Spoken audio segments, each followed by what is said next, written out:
Welcome to Casual Story. My name is Grant, and you are watching episode 3 of my History of the Jewish People series. And in this video, we're going to be looking at the complicated picture that is the historicity of Exodus.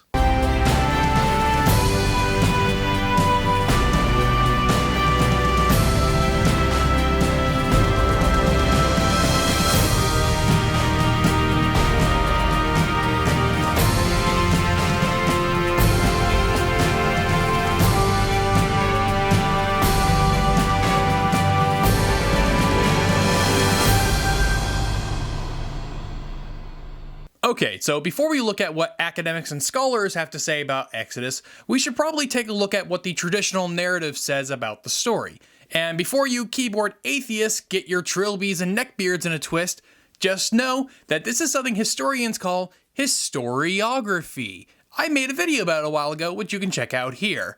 Now, with that out of the way, let's get moving. The story of Exodus actually begins in the book of Genesis, when Joseph, the son of Jacob and the great-grandson of Abraham, is sold into slavery by his brothers and is then taken to Egypt. While in Egypt, he manages to rise quickly through the ranks of the Egyptian court through his talent for interpreting dreams. He gets appointed the Grand Vizier of Egypt, where he implements numerous policies that allow Egypt to collect grain during years of abundance, which allows them to dole it out during years of drought and famine. While the famine was going on in the land of Canaan, Joseph's brothers come down to Egypt to get grain, and after a series of deceptions, Joseph reveals to his brothers that he is the younger brother that they had sold into slavery all those years ago. He then invites the rest of his family back in Canaan to come down to Egypt and settle in the land of Goshen near the Nile Delta. Joseph would serve as Grand Vizier for the remainder of his life. The descendants of his father Jacob, also known as Israel, would become the Israelites in Egypt, and would grow in number over the 430 years spent there. Eventually a pharaoh who did not know Joseph would come to power, and at this point the Israelites would begin facing persecution, as they would be enslaved and forced into construction work rather than their traditional herding. One pharaoh began to fear the growing number of Israelites within Egypt, so he ordered the execution of all male Israelite infants. This resulted in one Jewish mother putting her baby, Moses, in a basket and sending it down the river, where he would be found by the daughter of the Pharaoh of Egypt and raised in her household. After an incident where Moses killed an overseer abusing an Israelite slave, he fled into the wilderness, where he joined up with the nomadic Midianites. While in this self-imposed exile, he came into contact with God in the form of a burning bush, who told him to go back to Egypt, free the Israelites from slavery, and lead them to the promised land. He obeyed God and returned to Egypt, where he confronted the Pharaoh. After a series of plagues, he was allowed to leave with the Israelites, but not before Pharaoh changed his mind, chased them to the Red Sea, where the Israelites crossed into the Sinai. The Egyptian army chasing them would be swallowed by the sea as it closed. And while in the Sinai, Moses receives the 10 Commandments and leads the Israelites to the promised land, only to be turned back because the Israelites feared the people living there, at which point they were forbidden from entering Canaan for another 40 years. This is the traditional narrative around the Exodus story, and it's a vital part of all the Abrahamic religions, but how much of any of it can said to be true? When it comes to events depicted in the Old Testament, especially the 5 books of Moses, historians and archaeologists aren't so much proving or disproving something so much as they are calculating probabilities. One of the reasons for this is because we don't know exactly when Exodus is supposed to have taken place. The Bible doesn't give us an exact time period of when it happened, and although there is a surprising amount of accurate detail about ancient Egypt in the Bible, it still doesn't give us enough detail to nail down a specific time period in which we could place the events. Because of this, most historians and archaeologists, or at least those within academia, have reached the broad consensus that Exodus, as described in the Bible, didn't happen. Some will go so far as to say that Exodus didn't or couldn't have happened at all, but most don't go that far. Lester L. Grabb, author of Ancient Israel, What We Know and How We Know It, gives this caveat to the work of archaeologists. The use of archaeological data is just as subjective and interpretive as data from texts. Some archaeologists give the impression that it is objective, that archaeology somehow speaks by itself. Despite this, however, there are still quite a few archaeological problems with the story of Exodus, namely the lack of material evidence for it happening. The book of Exodus describes the migration of 600,000 Israelite men, not including women or children, out of Egypt. On top of the Israelites leaving Egypt, other groups are said to have joined them. The lowball estimate, including women and children, is around 2.4 million people. The 600,000 number stated in the text would have included about a quarter of the total population of late Bronze Age Egypt. meaning the lowball estimate would have been close to the entire population. There is no way a group that size leaving a country overland on foot would not have left a noticeable mark on Egypt, the Sinai Peninsula, or the Levant. These staggering numbers are hard to justify archaeologically, which is why even the most evangelical of biblical archaeologists don't defend the numbers in the text. So when you look at the textual evidence, such as the description of Joseph's ceremony when he became Grand Vizier in Egypt, or the description of nomadic peoples going to Egypt during times of famine in the Fertile Crescent, there seems to be too much accurate detail about the ancient world there for it to have been based on nothing. Well, if it can't be based on nothing, then what might it be based on? The first step is in deciphering when it might or could have happened. The text itself doesn't give any evidence as for when it may have happened. Because of this, most apologetic biblical archaeologists look for analogous events in Egyptian history that line up pretty closely with the Exodus narrative. Since the text doesn't give us any explicit evidence as to when it's happening, is there anything outside the text that might give us some parameters? Well, in fact, there is. The earliest reference to the Israelites outside of their own texts is the Merneptah stele, an inscription made under the reign of Pharaoh Merneptah, which stated that Israel is laid waste and his seed is not.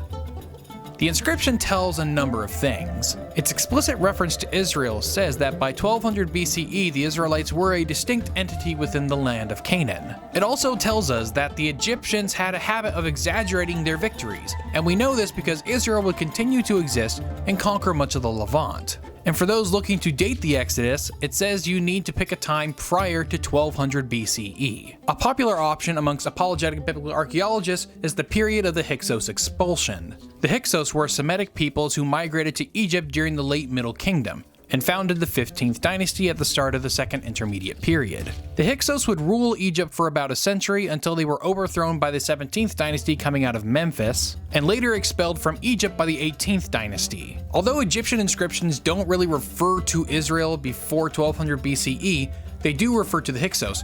However, they don't do so in as much detail as prior or succeeding dynasties. In The Bible is History, a German journalist and anti-Nazi resistance fighter, Werner Keller, says, "The names of these Hyksos rulers, who were so cordially detested by Egyptians, have hardly been recorded, far less the names of their dignitaries and officials. Even if this pharaoh of the new dynasty had known of Joseph, that is as far as he would have wanted it to go. Joseph was bound to be an object of contempt to any national conscious Egyptian." It does make sense that Egyptians wouldn't want to record much of what happened involving the Hyksos, considering that they like to downplay any reversals in their history, and being occupied by a foreign power that are usually denigratingly referred to as Asiatics sounds like a reversal. We also see connections with the government of Egypt under the Hyksos.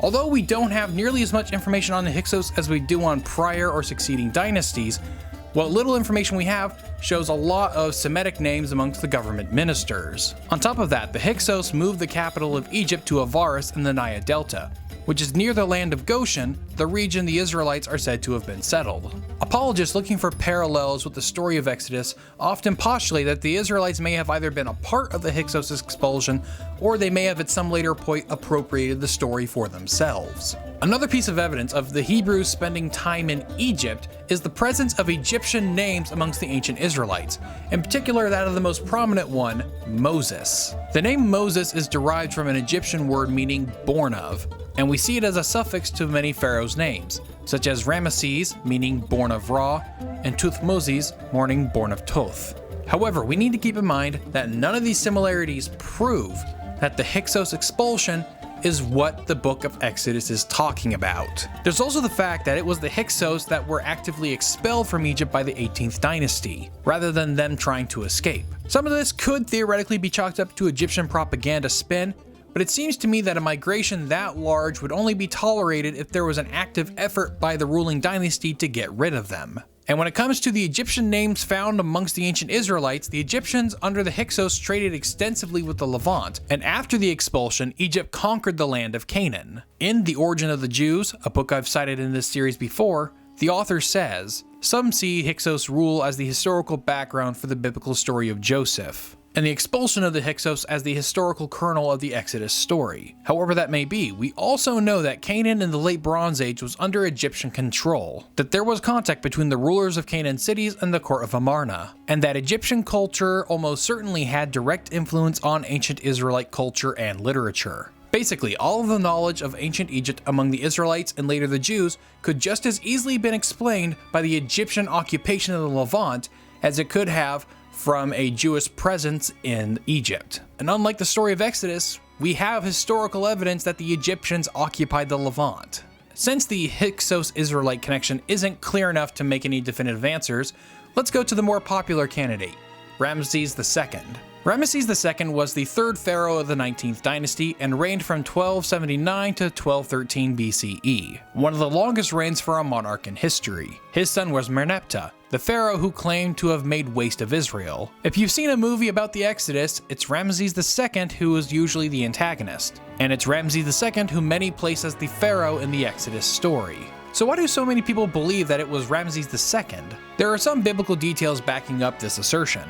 The book of Exodus describes the Israelites building two cities, Pithom and Ramses. Under the reign of Seti I and Ramses II, two military garrison cities, Pi-Ramesses and Per-Atum, were built in the Nile Delta in order to service their military campaigns in the Levant. Given this geographic detail, it is believed by many historians that Ramesses was the intended pharaoh by the authors of Exodus. Dr. David Nyman, a rabbi and archaeologist, places the Exodus story during the reigns of Seti I and Ramses II, whom he ascribes the classical roles of the pharaoh of the oppression and the pharaoh of Exodus respectively. One of the problems most historians and archaeologists have with Ramses II being depicted as the pharaoh of Exodus is that Ramses II's reign is one of the most powerful of the 19th dynasty, and the likelihood of something like Exodus, even a scaled down version, happening under his watch seems to be unlikely. Dr. Nyman, however, proposes that Exodus happened after the Battle of Kadesh, a battle between the Egyptians and the Hittites in which Ramses II had a technical victory but lost a lot of his army, and in this period of weakness, the Israelites made their escape from Egypt. The way I'm describing his thesis does not give it justice, so if you have Amazon Prime, you can watch the lecture on it there for free. So if you want more details, go there. There's two more quick things to cover about the Exodus narrative: the plagues and slavery. So firstly, the plagues, most of them are actually just sort of natural phenomena that occur after larger than average flooding. Some of them are a little more supernaturalistic, but most of them are, for the most part, completely natural phenomena in that part of the world. Now, as for slavery, it's a bit of a different story. When we think of slavery today, we tend to think of the chattel slavery of the Atlantic slave trade. However, ancient Egypt didn't have something like that.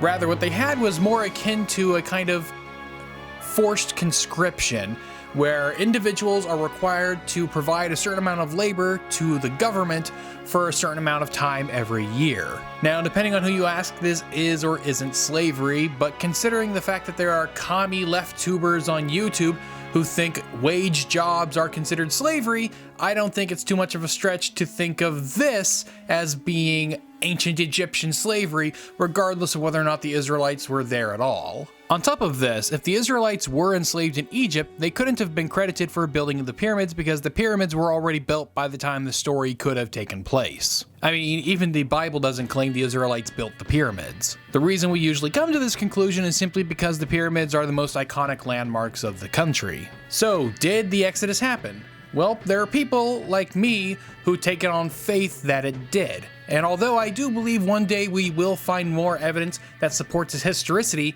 I'm not going to sit here and claim that the evidence is all in its favor, because it clearly isn't.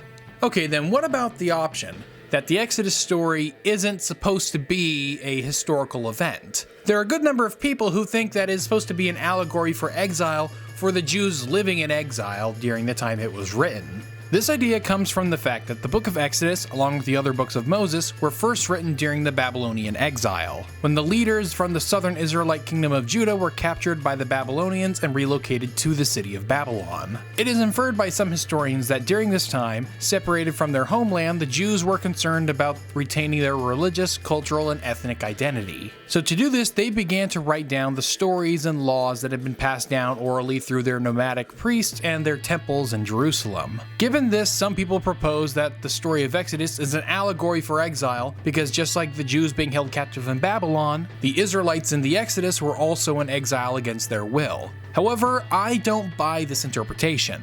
The 5 books of Moses tell the story of the creation of the world, and it goes through the creation of laws by God for the Israelites wandering through the desert. It gives a lot of genealogy and a lot of accurate historical details, even if not nailed down to a specific time period. If the main purpose of these writings was to preserve their religion, law, and social order, then why weave a narrative with that much detail?